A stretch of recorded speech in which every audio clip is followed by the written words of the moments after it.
Is that you, Roland? Ain't you supposed to be crippled for life?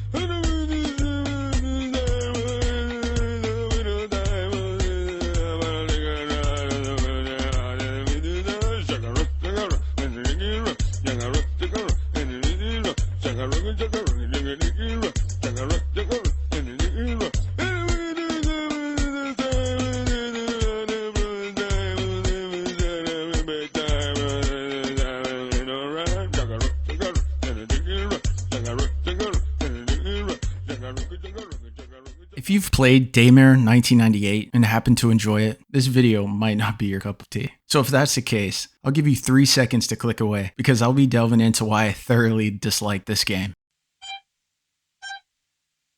The only good thing about Daymare 1998 was its role in inspiring Capcom to remake Resident Evil 2. Without the efforts of Invader Studios, we may have never gotten a remake, so for that, they deserve some recognition. So there you have it. The idea was given, and once received, Daymare 1998 should have been shelved, never to see the light of day. This game left a nasty taste in my mouth because it is a boring, cringy abomination that should be avoided at all costs if you're a fan of the Resident Evil franchise. On my 4th and final playthrough, I was starting to wonder if I was becoming a masochist because every minute felt like torture. Yet, I continued. As a fan of Resident Evil, it's best to swerve this snooze fest in every way imaginable. But before I get into why I absolutely despise this boiling pot of unfiltered hot dog water, let me start by providing a brief summary of the plot. The story takes place in the fictional town of Kingsight during a chemical outbreak, turning its residents into undead, zombie-like creatures. The story unfolds through the perspectives of 3 characters: Liev, a special agent of Hades, Raven, a helicopter pilot, and Samuel Walker, a forest ranger. F you, Sam. The game begins with an urgent air transport of chemical and viral material to a facility in Kingsight, where something goes wrong, leading to the deadly virus being spread throughout the town.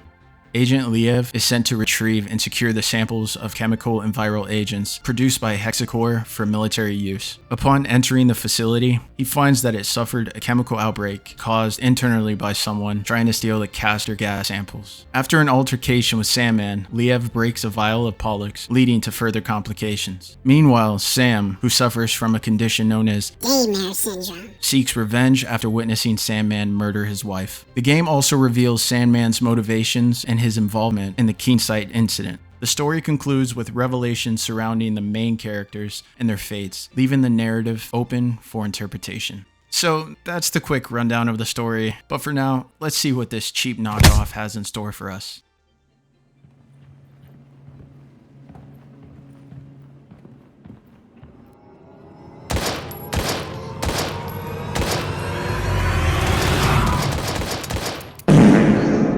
No. Repeat, this is a Code Blue emergency. Please respond. Anyone, please. My name is Rebecca A Jordan. distress call is sent out by Dr. Rebecca Jordan from the Aegis facility, requesting the evacuation of all remaining personnel. An unnamed corrosive agent had leaked, turning people into zombies. Gas. Apparently, Dr. Rebecca Jordan doesn't know what kind of research is being done at the Aegis facility.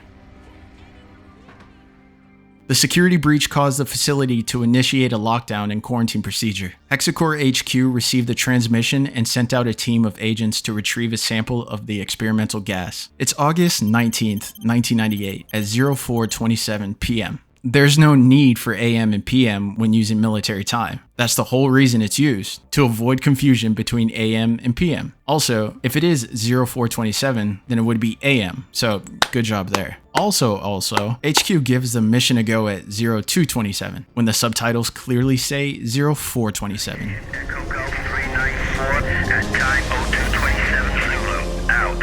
Okay. Our first objective is to infiltrate the research facility. Infiltrate meaning to secretly gain access to, or to pass through enemy lines during a military conflict. So this is a high stakes operation. Are we going to have to use stealth and sneak in, or brute force our way into the facility? Oh, the doors just opened. So I guess the objective was to just enter the research facility. Got it. The corrosive agent we are tasked to retrieve is called CSR-03, otherwise known as a castor gas. We encounter an injured security guard in the West Wing office. His name is Al Powell. Ow pow. And although it appears his left shoulder has been injured, Liev asks, How's the leg? take a good look at Ow pow. What looks to be injured on him? My first guess would be his shoulder. There are no visual injuries to his leg. However, I do see blood splatter behind his left shoulder though, but you know, I'm no doctor here. This question of concern is immediately followed up by a bullet through Al's head.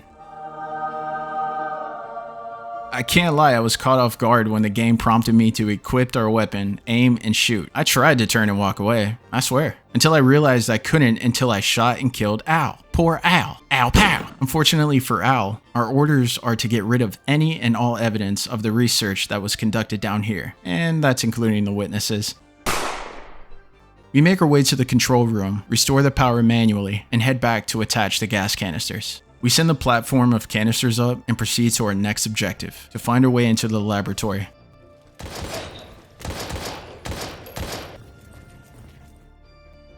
Looks like we picked up a hexacore biogenetics encrypted file. What do we do with this, you ask, dear friends? Well, immediately pause the game. Yeah, that's right. Pause the game, open up your web browser, type in the server address that you see there, locate the assistance request file, and input the file code.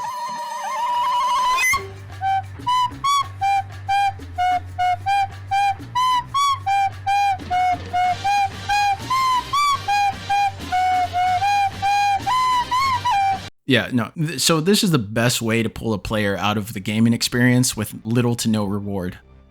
We receive a radio transmission from Agent Crane. Hostile. Protective hazmat clothing. He just shot at me. I think I heard him. Proceed with extreme caution. He is armed and deep. Holy shit. Thank you for that information, Agent. I had no idea that someone who tried to kill you would be armed and dangerous.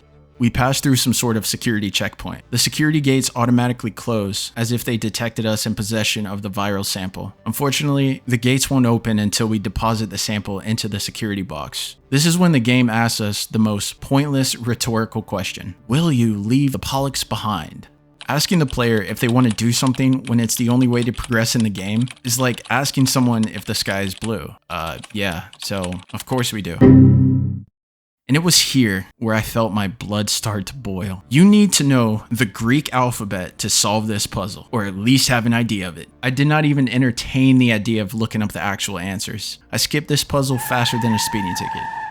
In the server room, we encounter John Fay, who works in the information science department. I find it amusing how Agent Liev tells him to drop his gun, even though he's clearly holding a wrench. Hey you, drop your gun and let me see your hands. This shit, I'm out. This highlights just how trigger happy he is. John's got this theory that none of this down here was a fluke. He thinks it's all an inside job. Says some Aegis employee swiped some research and made it look like an accident. We basically say, F you, don't care, give me your ID card and take this bullet.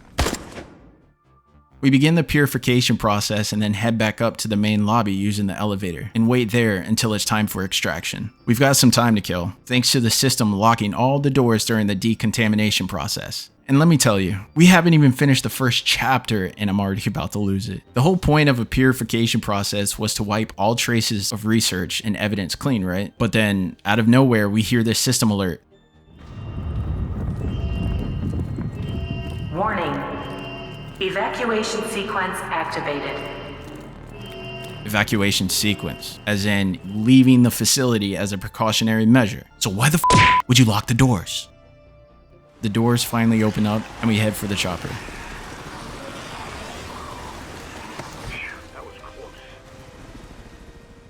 Now get ready for the worst voice acting you will ever hear, because we're then introduced to Sam Walker. He's going there, and then he'll be there. He's going there, and then he'll be there, and then he'll be there, and then he'll be there.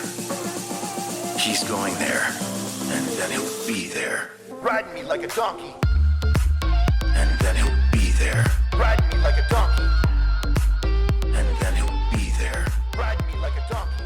It's 9:35 at night and he's hard at work. He's got his feet up, a lukewarm beer, and a bottle of medication out on the table. That's some employee of the month shit right there. As the chopper we were just in flies directly over the tower, Sam's meds roll off the table. He quickly radios the Keen-Site police to see if they have any intel on why it's there. Hexacore HQ notified them last night to schedule a transport. Sam then radios his wife and sounds like a real "What the fuck?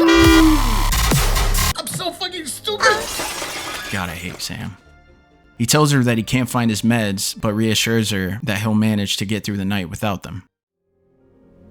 The music in Daymare 1998 is like a saltine cracker. It's not bad, but it's dry as hell. Ah, fuck you, man.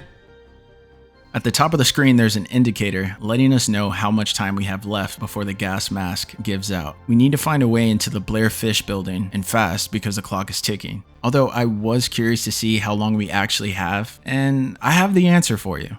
We've got plenty of time. In fact, let's not even worry about the toxic gas right now, because we've got approximately 5 whole minutes before the gas mask gives out.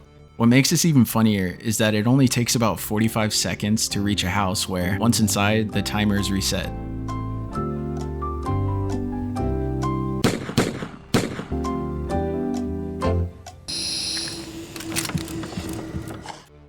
There's a cinema in the town, and they're showing Daymare 1998, the movie. Oh, God! Please, Coming soon to a theater near you. We're now back at the Firewatch Tower with Sam. Cooper, the guy who was supposed to work the next shift, never showed up. We head upstairs to contact the Forest Ranger HQ to find out exactly where Mr. Cooper is. And take a look at this view. Breathe in the fresh air and gaze into the horizon. It is ugly as This is ugly. HQ never responds, so he calls his wife. She tells him to come home because they need to talk. Damn it. Damn you. We make our way down to the parking lot. On the way there, we can literally see the grass loading in. Hello, darkness, my old friend. He hallucinates his wife levitating as a zombie, and it is by far the most annoying thing in the game. This is before he knows anything about the virus and before his wife is killed. As she's creeping over towards us, before she gets close enough to attack, she just vanishes. And later in the game, this does not happen. In fact, there's no visual or audio indicator to let us know that the zombie we hallucinate that's running towards us is not real. So we have one of two options: to shoot and waste our ammo, What the fuck, man? Can you please shut up for one fucking minute? or to be attacked. And if our health bar doesn't drop, then we know it wasn't real.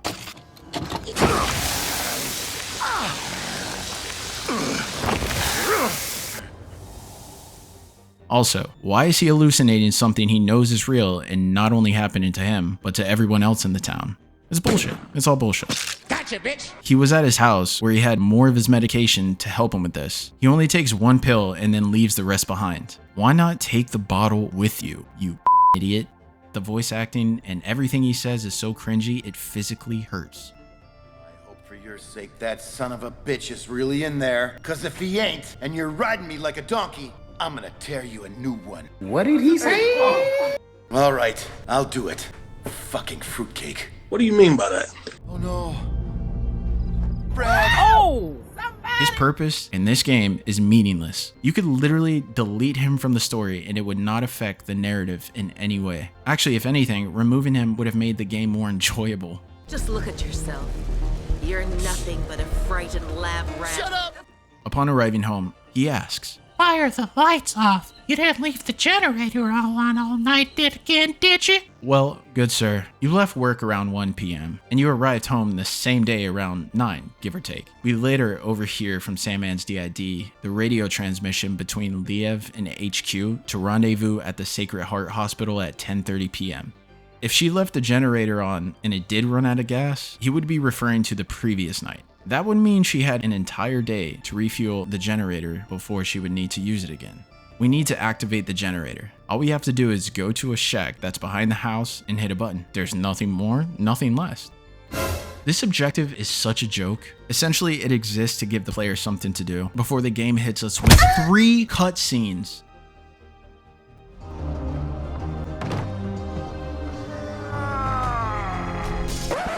Yep, that's me. You're probably wondering how I ended up in this situation.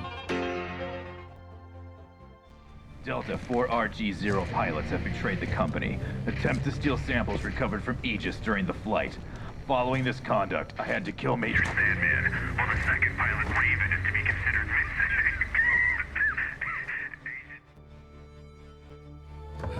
missing. Wake up, please. As we head for the hospital, Sam encounters his first zombie. How will he react? Let's watch. Hey, you there.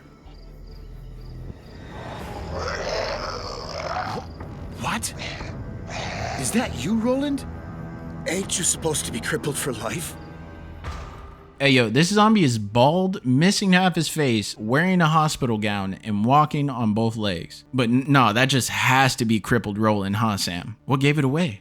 Was it his legs, Sam? Was it his legs? You stupid. We then meet Dr. Atherton. He's found refuge in the ICU. He somehow managed to capture Sandman and has him constrained to a wheelchair behind the door. He says he'll let us in, but there are a few things we need to do first. We need to locate a hidden door in room 10. Once inside, the doctor instructs Sam to extract a small microchip from his arm. You'd expect to witness the horrific act, with Sam sawing at this man's arm, but all we see is Sam simply bending down and retrieving it.